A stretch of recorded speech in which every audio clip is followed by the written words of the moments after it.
نحمده ونصلي على رسوله الكريم اعوذ باللہ من الشیطان الرجیم بسم اللہ الرحمن الرحیم۔ ڈیئر ویورز، آپ لوگوں کا ہوسٹ بھائی Fayaz star good T V کی جانب سے ایک نئی ویڈیو کے ساتھ تعلیمی حلقہ لے کر حاضر ہوا ہے۔ آج کی اس ویڈیو میں اللہ سبحانہ وتعالیٰ کے لطف و کرم سے ایک بہت ہی پیاری حدیث شریف سنیں گے جو کہ آپ صلی اللہ علیہ وسلم کی وصیت ہے، اور اس وصیت کو غور سے سنیں گے کہ اس وصیت میں رب ذوالجلال کے محبوب محمد صلی اللہ علیہ وسلم نے کیا حکم دیا ہے قیامت تک آنے والے انسانوں کے لیے۔ اللہ سبحانہ وتعالی ہمیں اس حدیث پاک کو غور سے سننے اور اس پر عمل کرنے کی توفیق عطا فرمائے، اور اس کے مطابق اپنی زندگی ڈالنے کی توفیق عطا فرمائے، آمین ثم آمین۔ تو شروع کرتے ہیں، درود شریف پڑھ لیتے ہیں۔ اللہم صلی علی محمد وعلی آل محمد وبارک وسلم۔ حضرت ارباز بن ساریہ رضی اللہ تعالیٰ عنہ سے روایت ہے کہ ایک دن رسول اللہ صلی اللہ علیہ وآلہ وسلم نے فجر کی نماز کے بعد ہمیں نہایت بلیغ واعظ فرمایا، یعنی وضاحت سے واعظ فرمایا، جس سے آنکھوں سے آنسو جاری ہو گئے اور دل کانپنے لگے۔ ایک شخص نے کہا، یہ تو رخصت ہونے والے شخص کے وعظ جیسا ہے۔ یا رسول اللہ صلی اللہ علیہ وسلم، آپ ہمیں کیا وصیت کرتے ہیں؟ فرمایا، میں تم لوگوں کو تقوی اور سننے اور ماننے کی وصیت کرتا ہوں، خواہ تمہارا امیر حبشی غلام ہی کیوں نہ ہو، اس لیے کہ تم میں سے جو زندہ رہے گا وہ بہت سے اختلاف دیکھے گا۔ خبردار، نئی باتوں سے بچنا۔ یہاں پہ آپ صلی اللہ علیہ وسلم نے اپنے اس حدیث مبارک میں فرمایا کہ خبردار، نئی باتوں سے بچنا۔ نئی باتوں سے کیا مطلب ہے کہ یعنی شریعت کے خلاف جو بدعات پیدا ہو رہے ہوں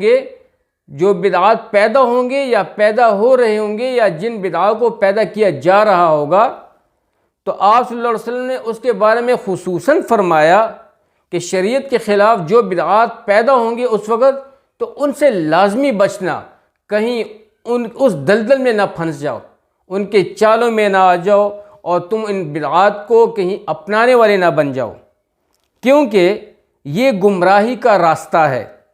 لہٰذا تم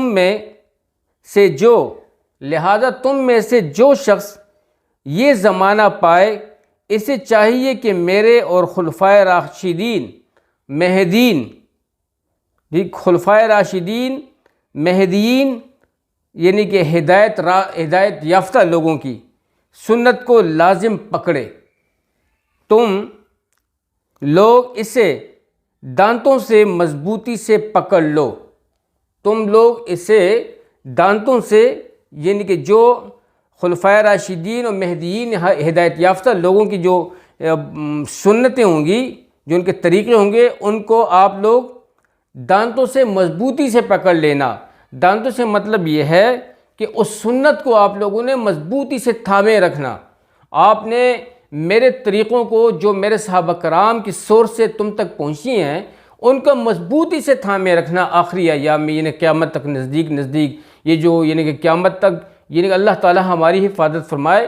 میرے بھائیو بزرگوں دوستو، ایسے لوگ ہیں جو اسلام کے خلاف پروپیگنڈے کر رہے ہیں اور ایسے حالات پیدا کرنا چاہتے ہیں، ایسی تدبیرات وہ پیدا کر رہے ہیں کہ جن تدبیرات کے عوض، ان کے بدلے میں تدبیرات سے اور میرے بھائی ان کی ترکیبات سے وہ جو ہے اسلام کو نقصان پہنچانا چاہ رہے ہیں۔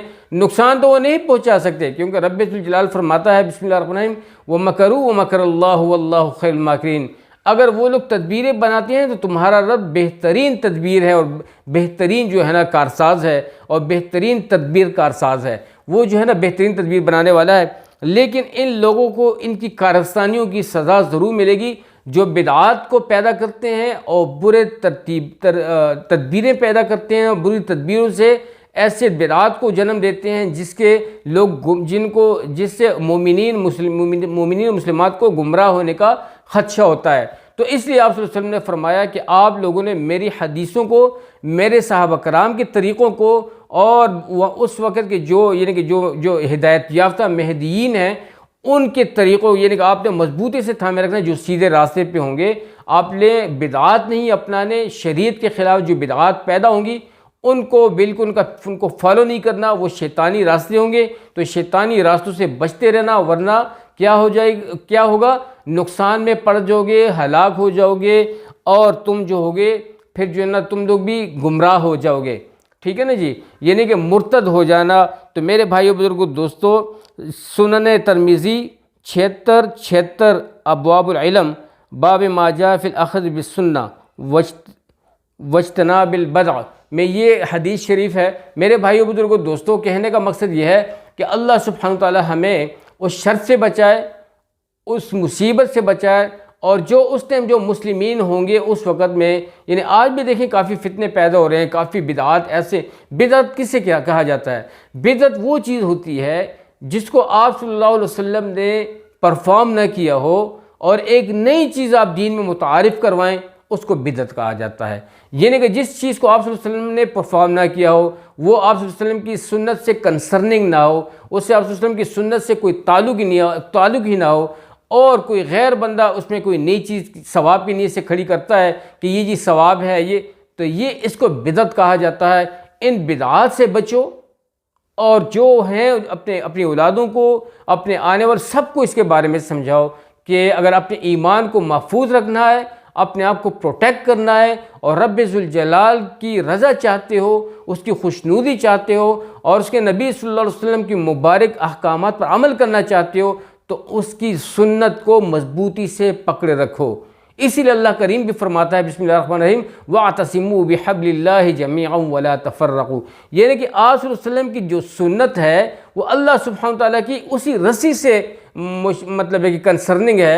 اگر آپ صلی اللہ علیہ وسلم کی سنت کو, آپ صلی اللہ علیہ وسلم کی سنت کو مضبوطی سے تھامے رکھیں گے, اٹس مین کہ ہم نے اللہ کی رسی کو مضبوطی سے تھاما ہوا ہے, اور تفرقہ میں بھی نہیں پڑیں گے, نقصان میں بھی نہیں آئیں گے. اللہ سبحانہ تعالیٰ اس حدیث پاک پر ہمیں عمل کرنے کی توفیق عطا فرمائے. اس حدیث کے بابرکت اصولوں اور جو اس میں بتایا گیا ہے اس روشنی کے مطابق اللہ پاک ہمیں زندگی نصیب فرمائے, آپ لوگوں کو بھی اور ہمیں بھی, ساری امت کو بھی, اور ہر قسم کی بدعات سے, ہر قسم کی گمراہی سے اللہ سبحانہ وتعالی ہماری حفاظت فرمائے, اور نفس شیطان کے شر سے اللہ پاک ہمیں محفوظ فرمائے. آمین ثم آمین.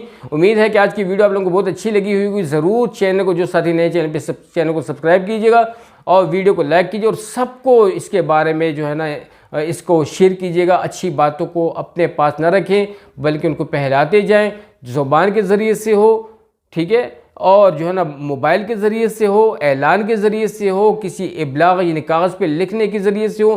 جتنا بھی آپ اچھا کام کر سکتے ہیں تو کریں, اور بڑھتے رہیں, ترقیاں پاتے رہیں. اللہ تعالیٰ آپ لوگوں کو دین پر استقامت نصیب فرمائے, دونوں جہان کی خوشیاں اور صحت نصیب فرمائے. آمین ثم آمین. اب تک کے لیے اتنا ہی, اجازت چاہتا ہوں. السلام علیکم ورحمۃ اللہ وبرکاتہ.